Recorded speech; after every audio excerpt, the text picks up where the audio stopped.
Hi guys, कैसे आप सब। आई होप ठीक हो।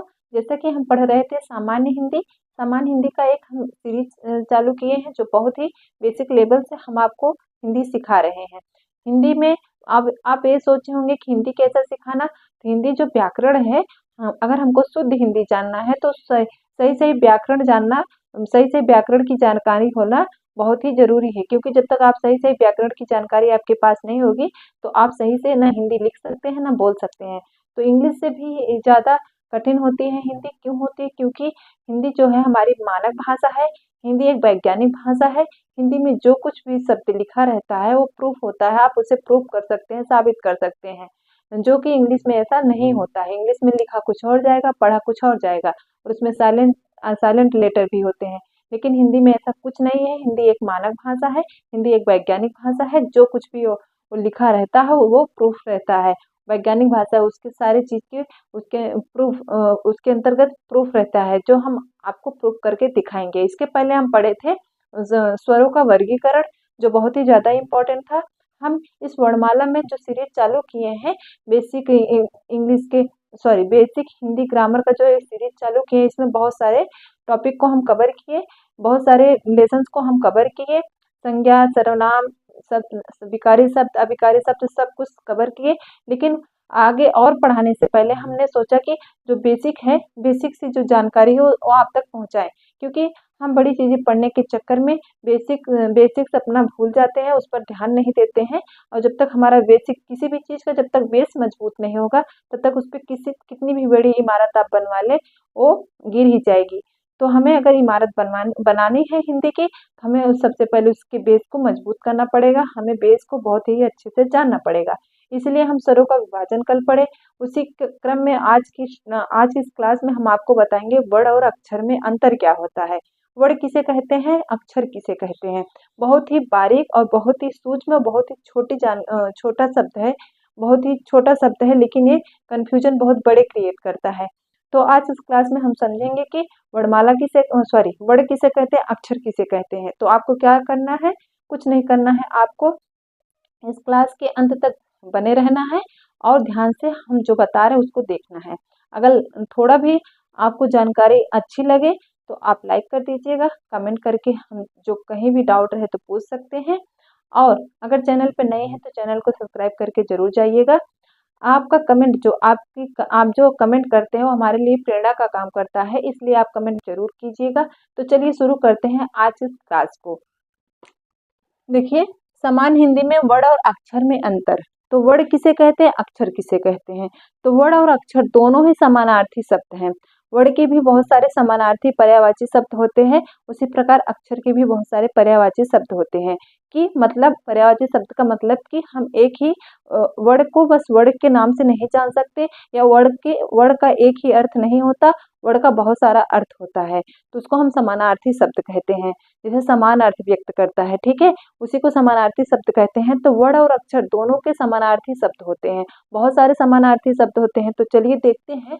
जैसे वर्ण, वर्ण का मतलब आप यहाँ पर वर्ण और अक्षर जो हिंदी में हम जानते हैं, वर्ण जिसका नाश ना हो सके, जिसका क्षरण ना हो सके, ऐसा हम जानते हैं हिंदी में। लेकिन इसके अलावा भी वर्ण को और कौन कौन से वर्ण और कौन कौन सा अर्थ देता है, उसको आज हम जानेंगे। तो देखिए, वर्ण को हम कहते हैं रंग। कहते हैं किस वर्ण का है, रंग का है, ठीक है। वर्ण, वर्ण मतलब रंग का अर्थ भी देता है वर्ण। उसके बाद वर्ण देता है जाति का अर्थ भी। जैसे ब्राह्मण, क्षत्रिय, वैश्य, शूद्र, 4 वर्ण होते हैं ना। कहते किस वर्ण के आप हो, ब्राह्मण वर्ण के, क्षत्रिय वर्ण के। तो वर्ण क्या होता है, जाति भी बताता है। वर्ण वर्ण व्यवस्था भी होती है। जो ब्राह्मण, क्षत्रिय, वैश्य, शूद्र, वर्ण व्यवस्था एक व्यवस्था होती है ना, कि वर्ण क्या काम कर, ब्राह्मण क्या काम करेंगे, शूद्र क्या काम करेंगे। तो ये वर्ण व्यवस्था होती है, एक सिस्टम होता है। उसी प्रकार वर्ण का होता है रूप। वर्ण का अर्थ भी होता है रूप। वर्ण का अर्थ होता है आकृति। वर्ण का अर्थ होता है केसर, ठीक है। तो यहाँ पर अगर यहाँ पर आपको ध्यान से इसलिए देखना है क्योंकि परीक्षा में समानार्थी शब्द या पर्यायवाची शब्द जब पूछ लेगा तो आप नहीं जान पाएंगे कि वर्ण का मतलब ये सब भी होता है। तो यहाँ पर आपको ध्यान देना है। तो वर्ण का कितने मतलब हुआ, वर्ण का मतलब होता है रंग, वर्ण का मतलब होता है जाति, वर्ण का मतलब होता है वर्ण व्यवस्था, वर्ण का मतलब होता है रूप, वर्ण का मतलब होता है आकृति, और वर्ण का मतलब होता है केसर। ये तो थे उसके समानार्थी शब्द। अब देखेंगे वर्ड का जो हमें यहाँ पर मतलब पढ़ना है वो क्या होता है। तो वर्ड का मतलब होता है वह मूलध्वनि जिसका खंड ना हो सके, जिसका खंड ना हो सके, जिसको और भागों में तोड़ा ना जा सके, विखंडित ना किया जा सके, उसी को हम कहते हैं वर्ड। ठीक है, उसी को कहते हैं वर्ड। अब देखिए जैसे एग्जाम्पल से हम ज्यादा समझ पाते हैं, इसलिए हम एग्जाम्पल लिखते हैं। एग्जाम्पल में आप देखिए, एग्जाम्पल कह रहा है, एग्जाम्पल कह रहा है आ, ई, उ और हलंत वाला का और हलंत वाला खा। आदि क्या है? आदि वर्ड है। देखिए हम इतना भी कह सकते हैं कि जितने स्वर है वो वर्ड है, और जितने व्यंजन है, व्यंजन मतलब उसमें स्वर ना हो। जैसे अगर हम का लिख दिए तो ये वर्ड नहीं है, ये क्या है? अक्षर है। क्यों है? क्योंकि इसमें स्वर है। अभी अक्षर आगे पढ़ेंगे, लेकिन वर्ड किसे कहते हैं? तो हमें जब का में स्वर ऐड नहीं करेंगे, सम्मिलित नहीं करेंगे, उसके नीचे हलंत लगाएंगे तो क्या हो जाएगा? ये वर्ड हो जाएगा। तो हम क्या कह सकते हैं? जितने भी व्यंजन हैं, व्यंजन आप समझ सकते हैं, सारे हलंत वाले, इन्हें आप बोल नहीं सकते, इनका उच्चारण आप नहीं कर सकते, इसलिए अक्षर नहीं है। उसके बाद जितने स्वर हैं, जितने स्वर हैं सब क्या है? सब वर्ड की श्रेणी में आते हैं। तो आपको क्या ध्यान देना है? बस इतना ध्यान देना है कि जितने भी वर्ड स्वर हैं वो सब वर्ड की श्रेणी में आएंगे, जितने व्यंजन हैं वो सब क्या आएंगे? वर्ड की श्रेणी में। व्यंजन क्या है? तो आप जो हलंत वाला होता है जिसमें स्वर नहीं होता है उसी को हम व्यंजन कहते हैं। तो यहाँ पर देखिए व्यंजन कहते हैं, ये क्या है? वर्ड है। तो व्यंजन कितने होते हैं? टोटल कितने, हिंदी में कितने टोटल वर्ड होते हैं? तो 56 होते हैं। 11 क्या होते हैं? स्वर होते हैं, बाकी जो बचता है वो व्यंजन होता है। अंक, आह, अयोग, वाह, इस सबको हम वर्णमाला की क्लास में बहुत ही डिटेल से बताएं, इसलिए नहीं बता रहे हैं। यहाँ बस हमको इतना जानना है कि वर्ड किसे कहते हैं और अक्षर किसे कहते हैं। तो वर्ड को हम जान गए। वर्ड के कई रूप है, जैसे कि आपने देखा वर्ड को, वर्ड रंग किस किस नाम से जानते हैं, यहाँ पर हम देख लिए। उसके बाद यहाँ पर देखो लिखा भी गया, वर्ड स्वर जितने होते हैं वर्ड की श्रेणी में आते हैं, और व्यंजन जितने होते हैं वो भी वर्ड की श्रेणी में आते हैं। इतना तो हम जान गए। अब उसके बाद हम जानेंगे कि अक्षर किसे कहते हैं। देखिए वह मूल ध्वनि, ध्वनि वह मूल, मूल मतलब जो जड़ से निकले, जो जिसका प्रारंभ जड़ से हो, जमीन से हो, मतलब जड़ मतलब जहाँ से उत्पत्ति हो रही है ध्वनि की, वहां से निकले, तो वह मूल ध्वनि जिसका खंड ना हो सके, वह मूल ध्वनि जिसका खंड ना हो सके, जिसको और भागों में तोड़ा ना जा सके, इतना आप कैसे, जो साउंड होती है, आवाज होती है, उसके आप खंड नहीं कर सकते, उसी ध्वनि को हम कहते हैं वर्ड। यहाँ पर अक्षर क्या किसे कहते हैं, थोड़ा सा ही बारीकी डिफरेंसेस है, थोड़ा सा ही अलग है, इसलिए आपको ज्यादा कंफ्यूज करता है, तो ध्यान से देखिएगा। अक्षर किसे कहते हैं? जिसका कभी नाश ना हो, जो अविनाशी हो, ठीक है, जिसका कभी नाश किया ना जा सके, अमर हो, वो क्या होता है? अक्षर होता है। देखिए जैसे इसको भी कई नाम से जानते हैं अक्षर को, क्योंकि ये समानार्थी शब्द है। तो अक्षर को कहते हैं अविनाशी, स्थिर, ब्रह्म, परमात्मा, शिव, पुरुष, विष्णु, यहाँ पर होगा विष्णु, ठीक है, मिस्टेक हो गया था, विष्णु, आत्मा, आकाश, मोक्ष, श्वास, सॉरी मोक्ष। यहाँ पर देखिए जिसका कभी नाश ना हो उसे अक्षर कहते हैं। अक्षर को अविनाशी, स्थिर, ब्रह्म, परमात्मा, शिव, विष्णु, आत्मा, आकाश, मोक्ष कहते हैं। यह एक डिफिनीशन है, आप जान जाइए, जो हम हिंदी में पढ़ रहे हैं उसमें अक्षर किसे कहते हैं? श्वास के एक आघात में उच्चारित ध्वनि इकाई, श्वास के एक आघात में, एक बार में जो बोल दिया जाए उसी को हम अक्षर कहते हैं, ठीक है, एक आघात स्वर में जो उच्चारित कर दिया जाए उसी को हम अक्षर कहते हैं। देखिए एग्जाम्पल में आप देखिए अक्षर किसे कहते हैं, तो जितने स्वर होते हैं और स्वर सहित व्यंजन होते हैं वो सब अक्षर होते हैं। स्वर जितने 11 जो होते हैं, आ से औ तक क्या होते हैं? सब स्वर होते हैं, स्वर 11 होते हैं। यहाँ पर देखिए स्वर और स्वर सहित व्यंजन किसकी श्रेणी में आते हैं? तो अक्षर। स्वर वर्ड की श्रेणी में भी आता है, स्वर अक्षर की श्रेणी में भी आता है, ठीक है। यहाँ पर देखिए स्वर सहित व्यंजन क्या है, यहाँ पर अगर हम व्यंजन लिखे तो क्या हो गया? स्वर रहित हो गया, इसमें स्वर नहीं है। अगर इसमें स्वर हम ऐड कर दे तब जाके एक का पूरा बन जाएगा, बिना हलंत के जब बनेगा मतलब इसमें स्वर है, तो क्या हो गया? ये स्वर सहित व्यंजन हो गया, इसे क्या कहेंगे? अक्षर। अब यहाँ पर हम देख लेंगे बेसिक सी डिफरेंसेस कि अक्षर, और हम तो इतना डिफिनीशन में जान गए कि अक्षर किसे कहते हैं, स्वर किसे कहते हैं, उसके समानार्थी शब्द को भी जान गए। अब यहाँ देखते हैं कि अंतर क्या है। अंतर क्या है स्वर और व्यंजन, स्वर और अक्षर में, सॉरी वर्ण और अक्षर में। तो देखिए वर्ण किसे कहते हैं, जितने स्वर होते हैं सब वर्ण होते हैं, अक्षर में भी जितने स्वर होते हैं सब अक्षर होते हैं। लेकिन यहाँ पर देखिए जो हलंत लगा करके व्यंजन लिखा जाता है जिसमें स्वर नहीं होते हैं वो क्या होते हैं, वर्ण होते हैं। और इसमें बिना हलंत के मतलब स्वर, इनमें स्वर होगा, इसके साथ स्वर होगा। देखिए जैसे ये व्यंजन लिख दिए और इसमें स्वर लिख दिए, ठीक है, तब जाके का बन गया, तो क्या क्या हो गया, अक्षर। उसी प्रकार आधा का लिख दिए फिर बड़ा आ, उस क्या बन गया, का, तो क्या हो गया, अक्षर। इसे हम बोल सकते हैं एक आघात स्वर में, इसको हम बोल सकते हैं, लेकिन इस का और खा को हम नहीं बोल सकते क्योंकि वर्ण है, इसमें स्वर नहीं है। अब देखिए यहाँ पर देखिए का, ई, ठीक है, की, तो ये सब क्या है, ये सब क्या है, अक्षर है, क्या है, अक्षर है। तो वर्ण और अक्षर में आप अंतर समझ गए। अब यहाँ पर हम देखेंगे कि वर्ण किसे कहते हैं आप जान गए, अक्षर किसे कहते हैं आप जान गए, ठीक है। अब यहाँ पर हम देखेंगे कि जो भाषा बनी है हिंदी, वो सबसे उसकी भाषा, जो हिंदी भाषा है उसकी सबसे छोटी इकाई क्या है। तो यहाँ पर देखिए सबसे छोटी इकाई क्या है, वर्ण। अगर पूछेगा कि भाषा, हिंदी भाषा की सबसे छोटी इकाई, तो आप कहेंगे वर्ण, उसके बाद अक्षर होता है। अब आज के बाद से मैं आशा करती हूँ कि आप कंफ्यूज नहीं होंगे, आप नहीं भूलेंगे कि वर्ण किसे कहते हैं, अक्षर किसे कहते हैं, और वर्ण और अक्षर में अंतर क्या है। थोड़ा सा ही अंतर है, लेकिन अंतर तो है ना, इसको आपको ध्यान में रखना है। तो देखिए भाषा की सबसे छोटी इकाई होती है वर्ण। कौन सी भाषा, हिंदी भाषा, चाहे जो चीज पढ़ेंगे, चाहे भाई इंग्लिश पढ़े तो इंग्लिश भाषा, इंग्लिश लैंग्वेज की सबसे छोटी इकाई यूनिट होती है अल्फाबेट, उसी प्रकार होता है इसमें वर्ण। हिंदी भाषा की सबसे छोटी इकाई है वर्ण, उसके बाद है अक्षर, अक्षर के बाद है शब्द।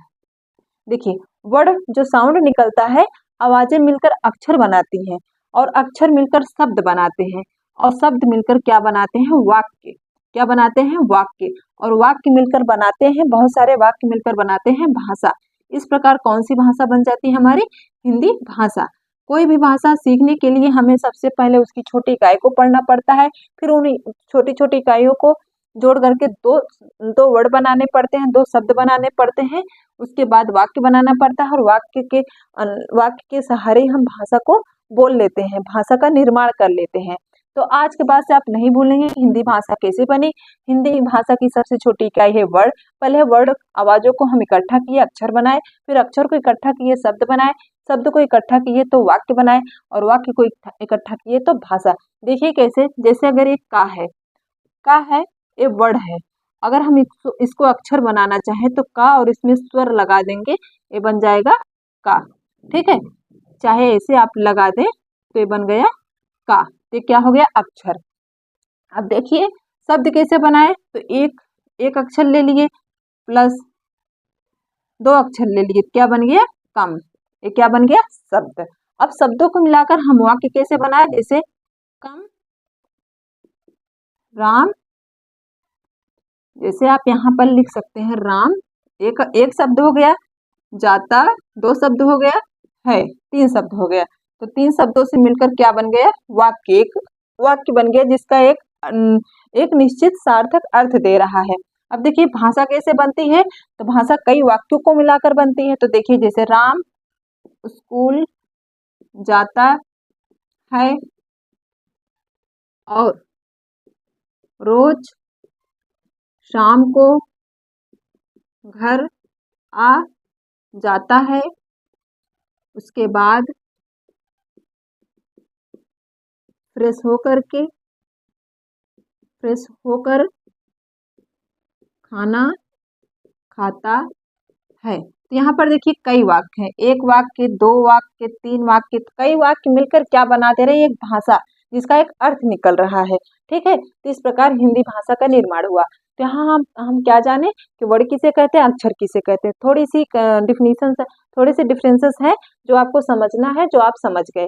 और उसके बाद हम जान गए भाषा, हिंदी भाषा कैसी बनी। अब यहाँ पर हम उदाहरण देखते हैं, वर्ड और अक्षर में उदाहरण देखेंगे। वर्ड क्या है, जैसे हम दे दिए कोई शब्द और उस शब्द में पूछे कितने वर्ड है कितने अक्षर, जैसे एग्जाम में दे दिया कोई शब्द और पूछे आपसे कि इसमें कितने वर्ड है कितने अक्षर, तो आप क्या बताएंगे।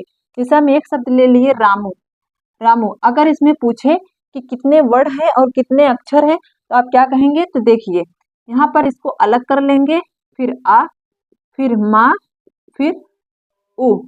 तो यहाँ पर पूछेगा कितने वर्ड है, कितने वर्ड है, तो 1 2 3 4, यहाँ पर 4 वर्ड है। अगर पूछेगा इसमें शब्द कितने हैं, तो आप कहेंगे 1 2, अक्षर, अक्षर कितने हैं, 2 अक्षर हैं। ठीक है, उसी प्रकार एक शब्द ले रहे हैं सत्य। सत्य देखिए इसमें कितने पूछेगा, इसमें कितने वर्ड है, कितने अक्षर। यहाँ पर आप इसको तोड़ लीजिए, फिर देखिए, यहाँ पर देखिए स्वर और व्यंजन को हम अलग कर रहे हैं। जब हम स्वर को व्यंजन से अलग कर देंगे तो उसके नीचे हलंत लग जाएगा, वो आधा हो जाएगा। देखिए यहाँ पर या, फिर आ। अगर इसमें पूछेगा कितने वर्ड है, तो आप क्या कहेंगे, 1 2 3 4 5, 5 वर्ड है। और पूछेगा इसमें कितने अक्षर है, तो आप कहेंगे 1, यहाँ पर देखिए 2। ठीक है, तो 2 अक्षर है। तो अक्षर स्वर सहित, स्वर हो सकता है और स्वर सहित हो सकता है। ठीक है, और वर्ड जो होते हैं वो स्वर हो सकते हैं और स्वर रहित हो सकते हैं। ठीक है, यहाँ पर आप जान गए। जैसे हम एक और ले रहे हैं, जैसे यहाँ पर देखिए कमल। अगर पूछेगा इसमें कितने स्वर है और कितने वर्ड, इसमें कितने वर्ड है और कितने अक्षर, तो आप कहेंगे देखिए का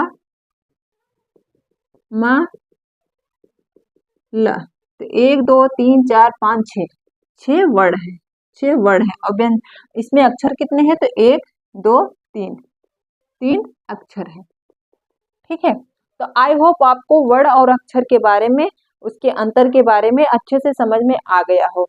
यहाँ पर हम जान गए कि वर्ड किसे कहते हैं, अक्षर किसे कहते हैं, और इसमें कितने वर्ड कितने अक्षर हैं। अगर कोई शब्द दिया होगा तो आप आसानी से अलग कर लेंगे। ठीक है, बहुत ही छोटा, बहुत ही इम्पोर्टेंट टॉपिक था। बहुत छोटा था लेकिन बहुत ही इम्पोर्टेंट था।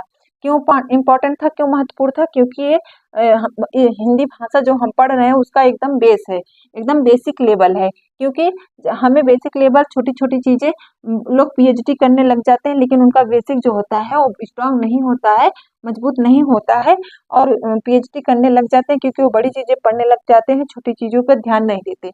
तो अगर जो भी चाहे जो पढ़ रहा हो उसको तो ये पढ़ना जरूरी है, ये जानना जरूरी है कि वर्ड क्या है, अक्षर क्या है, क्योंकि शुरुआत यहीं से होता है। आई होप आपके समझ में आया हो कि वर्ड किसे कहते हैं, अक्षर किसे कहते हैं, अंतर भी आप जान गए हो। एग्जाम्पल की मदद से, उदाहरण की मदद से आप समझ भी गए हो। अगली क्लास में कुछ ऐसे ही इम्पोर्टेंट टॉपिक के साथ हम आपसे मिलेंगे। अगर आपको और भी ऐसे ही कुछ विशेष जानकारी चाहिए, बेसिक जानकारी चाहिए, तो आप कमेंट करके जरूर बताइएगा। हम आपके लिए और भी क्लासेस लेकर आएंगे कुछ ऐसी ही, इसी प्रकार की। तब तक आप पढ़ते रहिए, स्वस्थ रहिए। चलिए मिलते हैं अगली क्लास में, तब तक के लिए बी पॉजिटिव, बी हैप्पी।